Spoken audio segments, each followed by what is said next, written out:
Yes, I found my home in Jiu-Jitsu. Jadi dari kecil bokap gue tuh selalu ngajarin kayak kamu tuh harus belajar bela diri. Dan dari kecil tuh ya sama seperti orang tua dengan keseluruhannya, biasanya anak ditaruh taekwondo atau silat. Tapi kan waktu masih kecil tuh masih mikir kayak just the fun, it's all fun and games. It's all fun dan kayak nggak pernah merasa tanggung jawabnya gitu. Jiu-Jitsu itu selalu menjadi rumah apapun yang terjadi dalam hidup gue. Apalagi sekarang udah berkarir kan. Karir is not always, you don't always have a good month. There are bad months. Bener. I love when you say ini soal managing ego juga segala macam. So like in the past 6 years, let's just say kayak ini olahraga yang mendewasakan diri lo juga gak sih? Dari segi ngatur temper, maksudnya ngatur emosi segala macam. Soalnya sebenarnya sekarang gue udah pengen marah banget sih.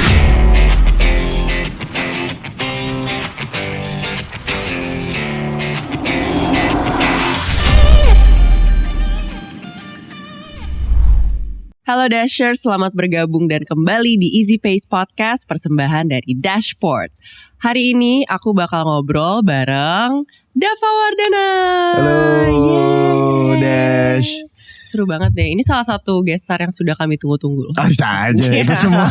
Jangan semua opening kayak gitu dong. Jangan semua opening kayak gitu dong. Kalimat itu baru gue pakai pas opening sama lo doang nih. Oke, abis ini gue akan cek semua episode nih. Kalau enggak nih Mas Imam tolong ya. Mas Imam, Mas Alit. Tapi pertama-tama gue mau thank you dulu loh ke Dash. Karena Dash itu yang salah satu motivasi utama gue untuk lari. Dan sekarang gue ada di titik di sini. Walaupun belum juga segimana.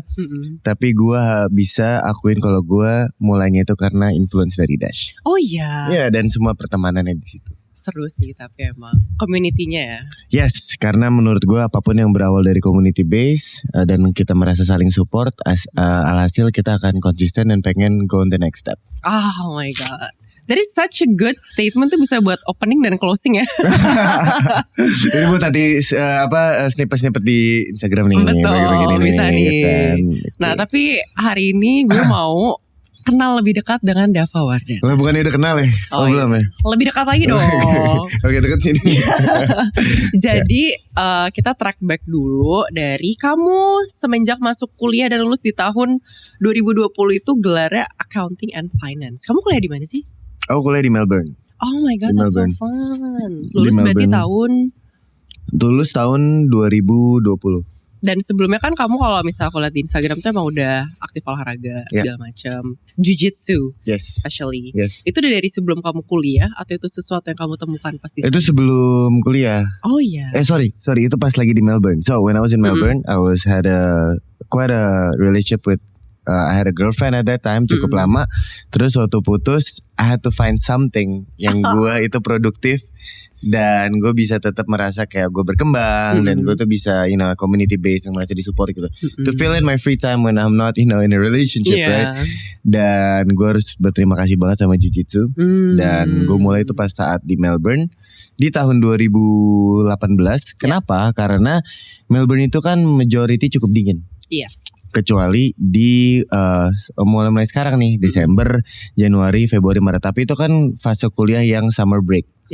Jadi kebanyakan dari kita balik ke Jakarta. Nah, so majority of the sport that people usually involved in mahasiswa di Melbourne itu adalah yang indoor.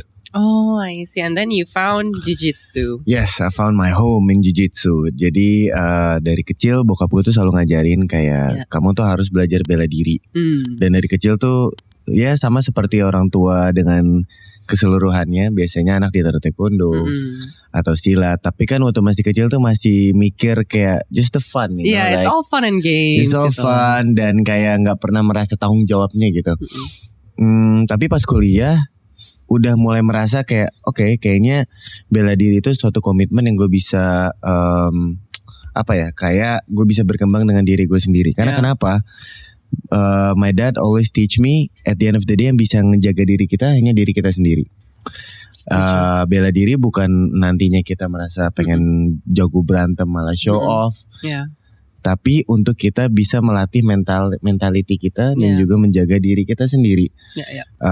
Dan selama gue malah lebih lama Jiu-Jitsu, I don't really wanna fight with anyone, you know, like when I'm on the streets, my emotions are more tempered gitu. Dan itu reflektif banget terhadap sensei jujitsu. Kalau di jujitsu dipanggilnya profesor sensei itu karena it takes 10 years to become a black belt.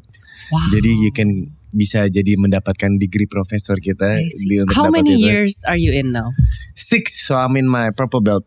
Oh wow, 4 more years and then I get to call you a professor. Amin ya.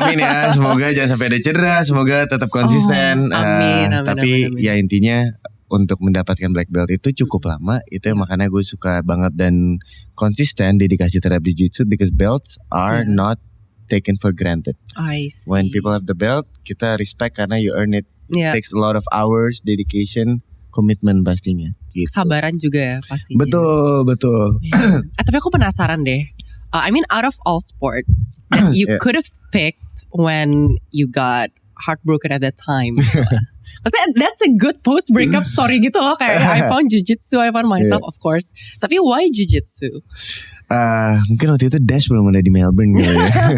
Kan kalau ada Dash di Melbourne gue cukup lari. Enggak. Tapi di Melbourne itu untuk lari waktu itu community-nya belum terlalu kedengeran. Waktu itu tahun 2017 sampai 20 dan kembali lagi cukup dingin. Jadi effort banget kalau mau lari di luar. Bener, harus pakai layering itu banyak gitu. Kedua, indoor sports is the best option lah. Pada saat itu menurut gue is the better option gitu. Tapi nggak bisa pungkiri masih banyak orang yang suka golf dan lain-lain gitu. Nah waktu itu juga suka basket. Tapi basket itu susah untuk mencari yang satu level sama gue. Either they are really too good or it's below my level. Nah untuk mendapatkan level yang sama itu cuma seminggu sekali. Dan again tetap angin-anginan. So fair enough. Dari kecil sport has been become kind of my daily routine. Bagian dari keseharian gue. Jadi kalau gue gak olahraga sehari atau 2 hari pun tuh badan udah kayak gak enak, merasa kayak gak produktif harinya. Nah dari semua brosur bela diri yang gue lihat, brosur jiu-jitsu itu yang paling at that time itu yang paling proper gitu. Oh kelasnya ada setiap hari. Terus gurunya itu kompetisinya tuh ada banyak. Kompetisi di Melbourne itu hampir setiap 2 minggu sekali tuh ada. Di Australia dekat-dekat Melbourne lah. Dan gue percaya kalau olahraga yang ada event itu konsisten, people dedikasinya tuh orang tuh dedikasi lebih. Karena mereka ada goal untuk latihan, mereka ada goal untuk melihat. Kalau bukan compete tapi pengen nge-support temennya untuk ada di sana. Jadi itu salah satunya. Dan yang kedua itu adalah dari UFC. Gue ini sekarang cukup fans UFC banget. Hampir setiap 2 minggu sekali waktu event-event besarnya itu selalu nonton dan ngikutin. Dan at that time itu lagi besar Conor McGregor. Dan gue harus akuin Conor McGregor itu mengembangkan lah sport MMA ini. Karena dia memang personalitinya rada kayak tapi personality itulah yang dicari. Bener. Lo harus ada it sells. Keunikannya itu sells gitu. Jadi dia bukan hanya membawa diri dia, tapi dia membawa UFC terhadap dunia. Dan MMA itu kan menurut gue tuh the next level of fighting. Karena lu benar-benar mempertunjukkan mana bela diri yang paling cocok.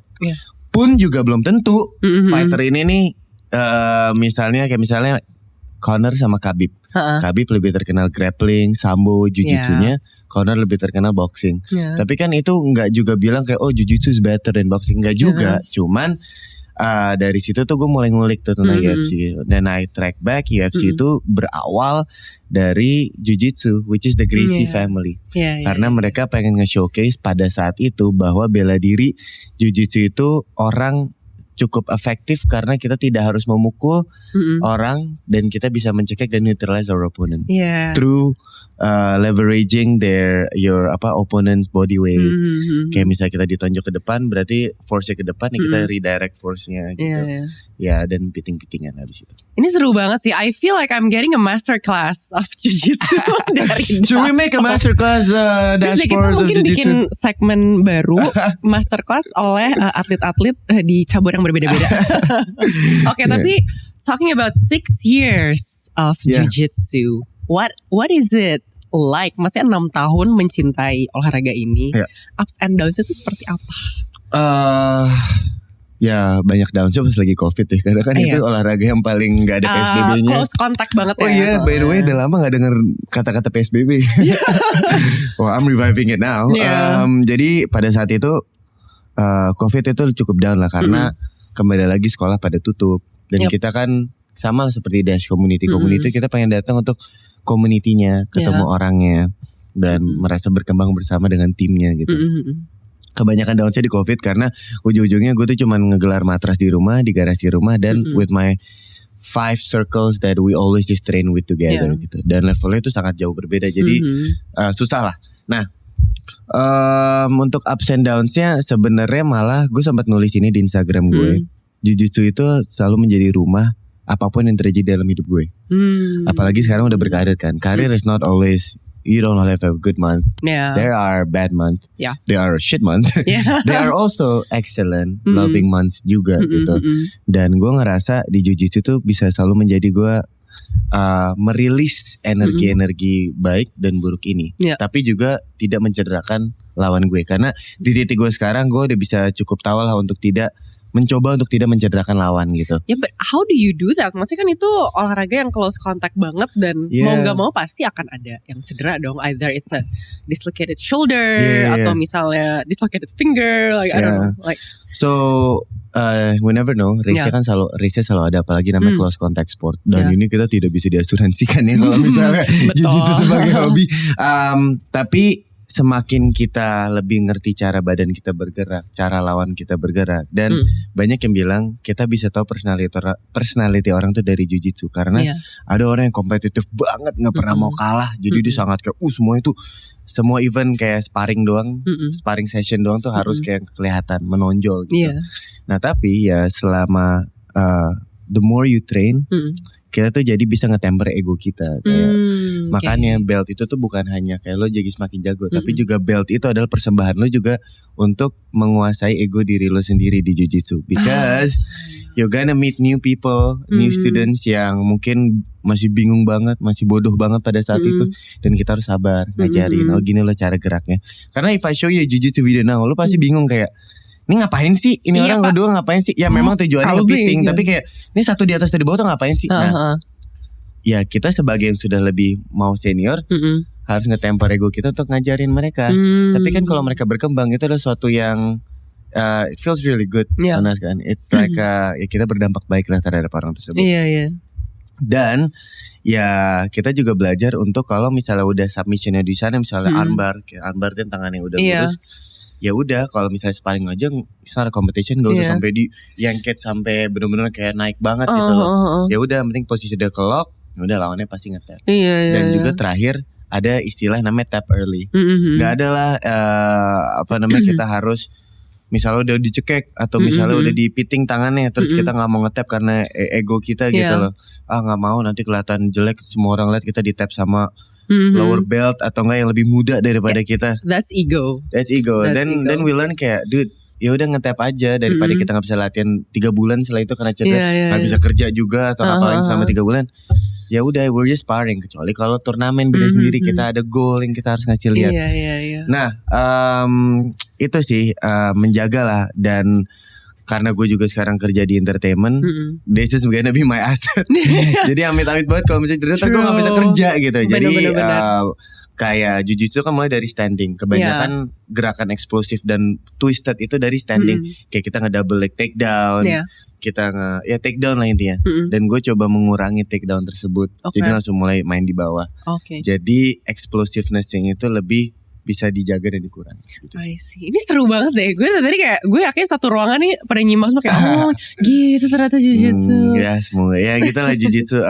Ya gue hopefully salah satu goal gue tuh bisa mempopularisikan olahraga ini ke depannya. Cuman memang masih it's a struggle in its own karena untuk memulainya bajunya aja tuh cukup expensive. Terus cukup tapi emang you need the proper gear to start, right? Proper gear and the gi, and also membershipnya tuh mungkin compared to other martial art kayak taekwondo sama silat tuh ini premi jauh lebih. Dan terakhir increment of growth itu nggak secepat itu. Dalam artian sebulan pertama tuh pasti masih bingung. Masih banyak belajar. Even sampai hari ini gue kalau lawan sabuk yang coklat atau hitam tuh pasti udah kayak ya udah kayak di mainan mereka aja, udah bingung juga. Nah poinnya adalah increment of growth-nya itu nggak semudah itu. Jadi orang tuh satisfaction-nya tuh dapetin harus sabar banget. Baru setelah sebulan 2 bulan lah. Nah tapi kalau udah melewati fase itu baru tuh ada orang yang selevel sama kita, ada orang yang di atas kita yang kita will look up to, ada orang yang di bawah kita yang baru dan kita ajarin atau kita coba-coba teknik. Nah itu tuh serunya di situ. Beda lah sama lari kan, kalau lari walaupun kita maksudnya baru mulai pace-nya masih 8 atau 8,5 atau apa, tapi kan langsung ada tuh, oh hari ini walaupun 8,5 tapi gue bisa kelihatan progresnya gitu lah. Kita bisa kelar 5 kilo, sedangkan jiu-jitsu progres itu awalnya cukup lama sih. Iya benar. I love when you say ini soal managing ego juga segala macam. So like in the past 6 years, let's just say kayak ini olahraga yang mendewasakan diri lo juga gak sih? Dari segi ngatur temper, maksudnya ngatur emosi segala macam. Soalnya sebenarnya sekarang gue udah pengen marah banget sih. Ini marahnya lo kayak gini ya? Kayak marah banget. Enggak, ini udah geber-geber kaki gue dari. Nah, tapi oke, gue mau nambahin sedikit dari jiu-jitsu tuh. Jiu-jitsu itu is a very strong Brazilian culture. Brazilian hippie surfing culture. Oke. Nah, orang-orang yang hippie itu kan ini bukan yang nge-generalize ya guys, please. Cuman mereka itu ada juga, mereka they're quite spiritual. Dalam artian di Jiu-Jitsu the Gracie family itu mengedepankan bahwa everything is from the mindset, you know. Kayak our body itu lebih so much stronger than we really think. Tapi karena mindset kita ngeblok, kita banyak mempertanyakan dan merendahkan diri kita, kita tidak bisa berkembang sepesat itu, atau kita we can't even heal it. We can't even heal our own body. Nah dari Jiu-Jitsu from Rickson Gracie gue belajar breathing technique. Kayak dulu sempat konsisten banget untuk kayak morning breathing. Ada juga Wim Hof breathing technique. Karena memang semua tools yang kita butuhkan tuh sebenarnya ada di dalam badan kita. Tapi karena dunia ini udah banyak eksternal dan konsumerisme, jadi ya memang banyak di luar ya. Terus gue juga banyak belajar tentang meditasi. Itu lewat Jiu-Jitsu. Proper stretch. Karena Jiu-Jitsu is very much like tensing, terus kayak wrinkling our body around, tensing. Nah jadi dari Jiu-Jitsu juga banyak belajar mengenai yoga, stretching. Jadi bisa we can move better. Dan gue yakin kalau misalnya kita dedikasikan diri kita ke stretching dan yoga tuh, aduh kayak our day just the mood gets so much better. Karena kan pegel-pegel. True, I vouch for that. That is pegel-pegel absolutely itu true. Sangat berkurang. Jadi itu sih poin-poin tambahan yang gue dapat dari Jiu-Jitsu community base itu. Guyup banget ya, maksudnya kayak everyone is like close and supportive. Yes, especially before COVID. Nah, so COVID kan ada sedikit perpindah shift ya pasti. Cuman I really learn about understanding my body more from Jiu-Jitsu. But I wouldn't say I'm close to even knowing it or like mastering it, enggak. Tapi dari Jiu-Jitsu gue banyak belajar hal yang kayak ternyata badan kita tuh jauh lebih kuat daripada yang kita pikirkan gitu. Iya. Seru banget deh. Gue dengerin lo menjelaskan soal Jiu-Jitsu, gue jadi I'm actually intrigued. After this we're gonna make a content Sabrina tries Jiu-Jitsu. Boleh ya, coba. Tapi aku juga pengen tahu nih, kan kamu tahun lalu itu berhasil mendapatkan medali emas di kelas berat 76 kg dalam ajang FBJJI Indonesia. Yes. Wow. Dan juga bronze di open weight. Yeah, I saw your post on Instagram. It was big, man. I mean, it's hella impressive gitu loh. Yeah. I mean like, okay, I gotta know like what's the training like and what is your goal next year? What's the training like? At the moment, gue tuh udah mulai kayak bukannya pensiun ya, tapi kalau buat ke competitive side, I think I wanna temper it down more.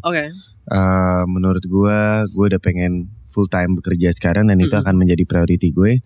Tapi gue pengen menjadi wadah untuk orang bisa berkembang. I started teaching. Oh, you are? But not full time of course. Tapi kayak misalnya di kelas sekarang, apalagi anak-anak baru, gue bisa udah mulai kayak memandukan mereka kayak beginners class. Jadi gue sekarang fokusnya pengen, of course tetap berkembang diri, tapi pengen membantu teman-teman gue untuk berkembang juga di Jiu-Jitsu, apalagi yang belt awal kayak putih atau enggak putih atau biru-biru awal gitu. Jadi kan belt Jiu-Jitsu tuh putih, biru, ungu, coklat, hitam. Habis itu hitam strip merah, merah strip putih, baru merah. Cuma dari hitam ke merah tuh 30 tahun. So the journey is like 40 years. This is like ini udah bener-bener suhu nih. You gotta really love the sport. Like to endure. You gotta really love laundry as well, because you gotta put in a lot of laundry for your shirts. Tapi berarti lo ngajar di mana? di title atau enggak private aja teman-teman yang mau mulai gitu. Kayak ada salah satu saudaranya Mas Indra juga, Mas Imam. Itu Mas Imam punya kakaknya Mas Indra, saudaranya tuh saudara mereka waktu itu ada yang mulai latihan sama gue. Tapi pas waktu luang aja, it's not my full time job at all. Tapi ya udah, kayak gue juga masih ngerjain pro bono aja, yang kayak pengen bantuin aja karena I really love this sport so much. Dan tadi gue bilang whatever happens in my life, misalnya gue lagi bad or good month, gue selalu bisa jadi jiu-jitsu tuh jadi kayak resetting my peace. Karena menurut gue di Jakarta atau dimanapun di dunia ini kan hektik ya, apapun yang kita pengen kerjakan atau very fast pace, apapun yang kita ambisikan juga kan. Dan menurut gue semua orang tuh harus ada titik netralnya dia. Dan gak harus olahraga, gak apa-apa. Maksudnya ada yang suka menulis, ada yang suka baca buku, channeling energinya bisa banyak lah. Betul, ada yang suka jalan-jalan. Oh, ada yang suka mabok juga, tapi jangan mabok ya. Ada yang suka culture malam Jakarta. Itu gak sih? Nah, kalau gue alhamdulillah untuk umur segini menemukan di jiu-jitsu. Dan kemudian habis itu juga lari.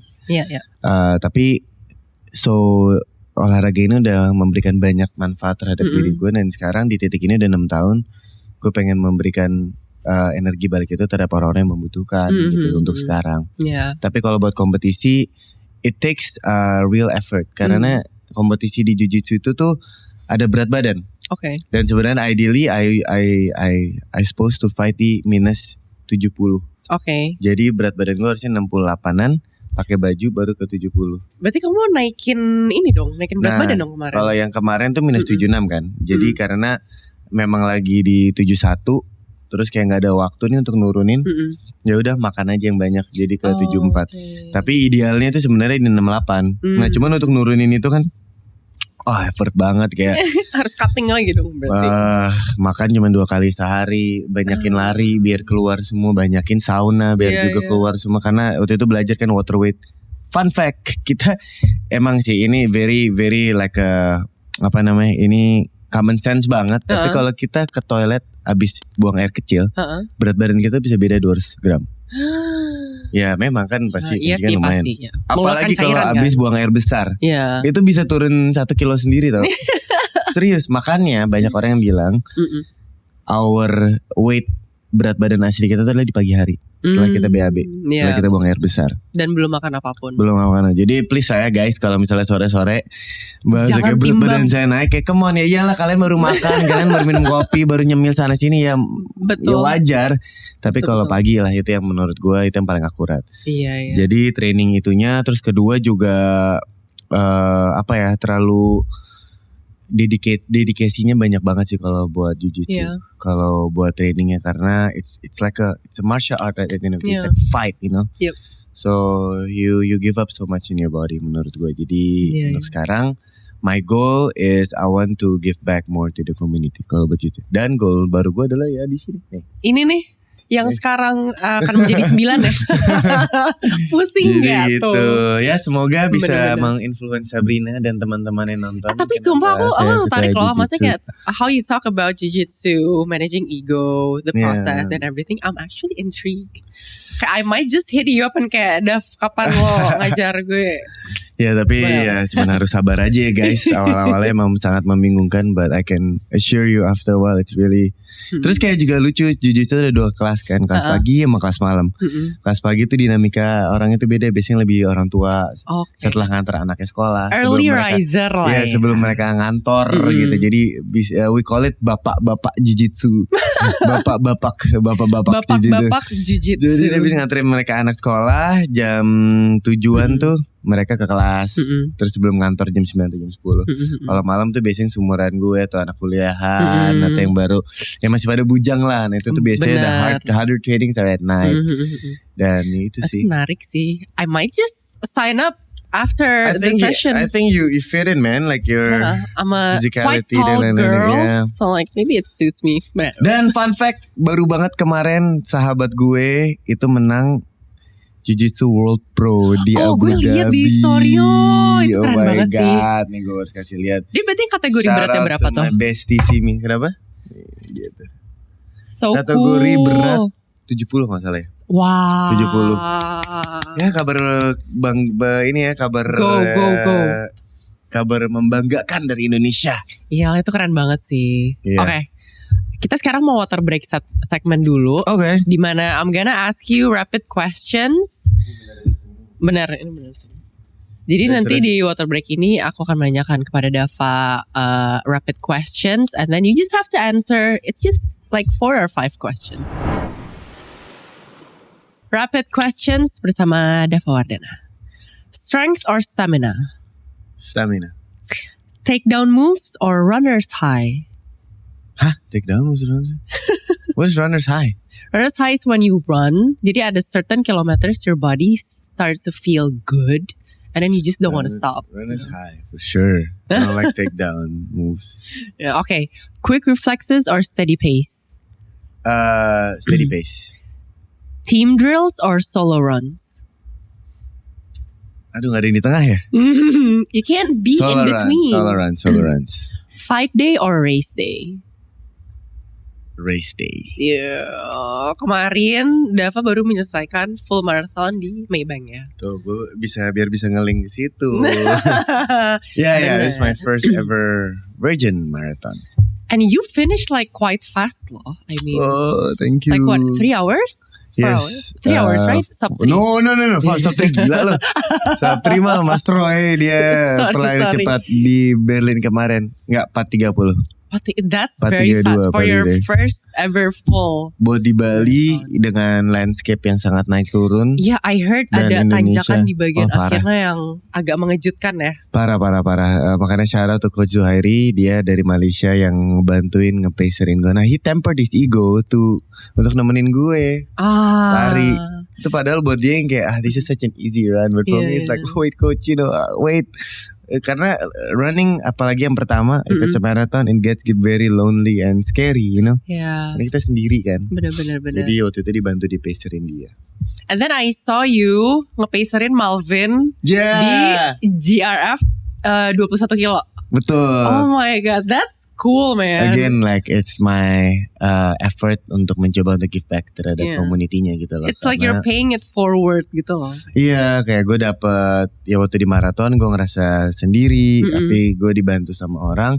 Nah sekarang teman gue yang lari karena gue, terus dia cukup happy, konsisten dan suka.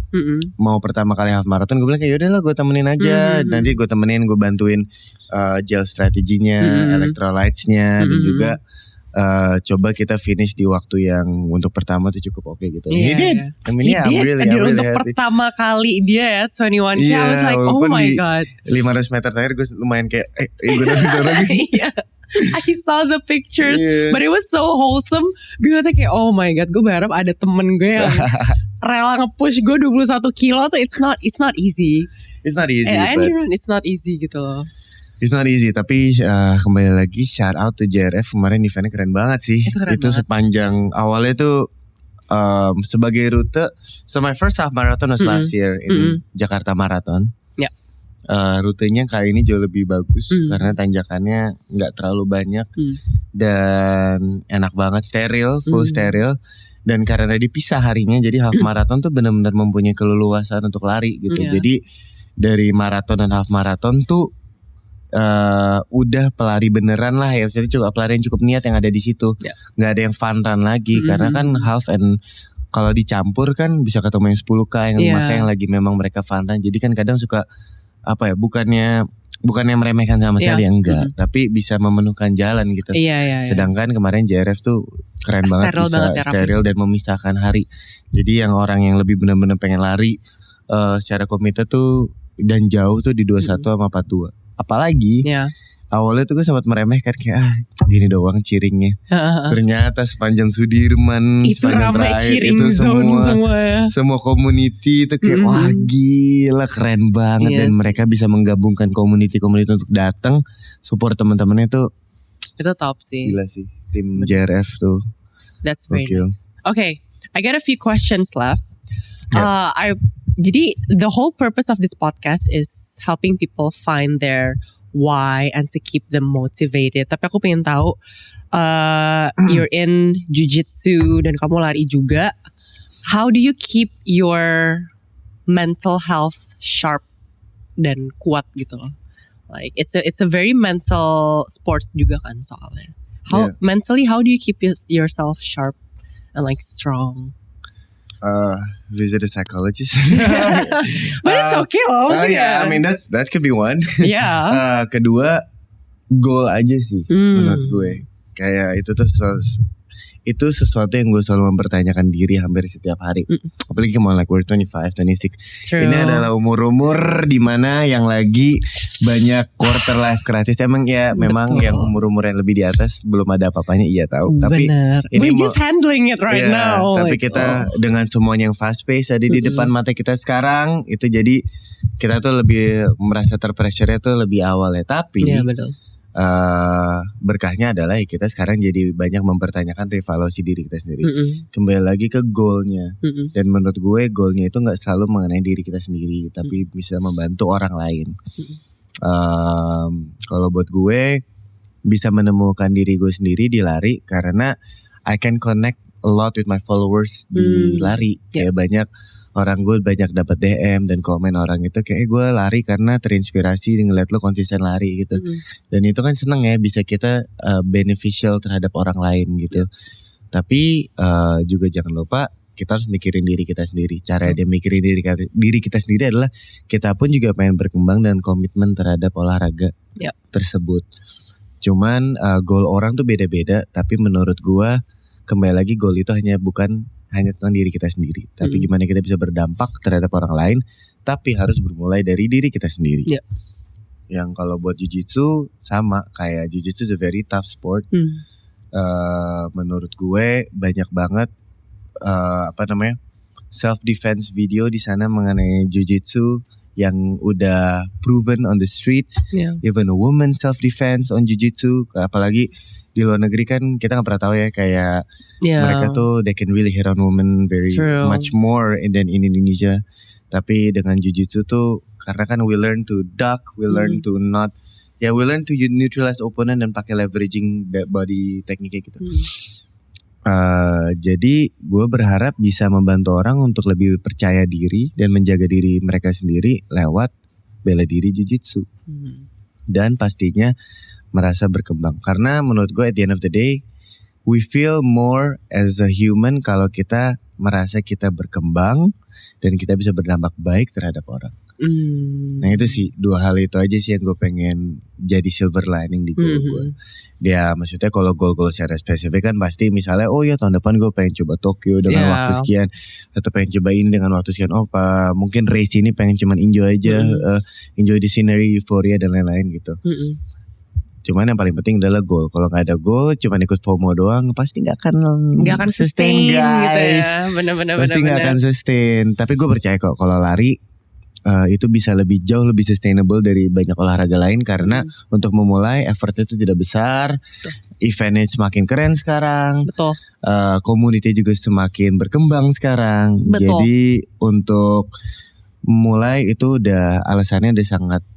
Udah nggak bisa ada alasan lagi. Nggak ada alasan untuk nggak mulai. Dan gitu untuk berhenti menurut gue sayang banget, karena there's so much race events, community ahead of you yang bisa berdampak baik terhadap diri kita sendiri. True. Oh, that's so nice. Dava, thank you so much. Thank you for making the time. Thank you, Dash. I feel like this was a very intense masterclass session on jiu-jitsu. Tapi semoga yang nonton episode hari ini, Dashers, pada tertarik untuk mencoba jiu-jitsu juga akhirnya, atau at least help you find your why on working out, on having a fitness routine and everything. Jadi thank you so much Dashers. Jangan lupa untuk dengerin terus podcast Easy Pace di Spotify dan channel YouTube Dashboard. And I'll see you on the next episode.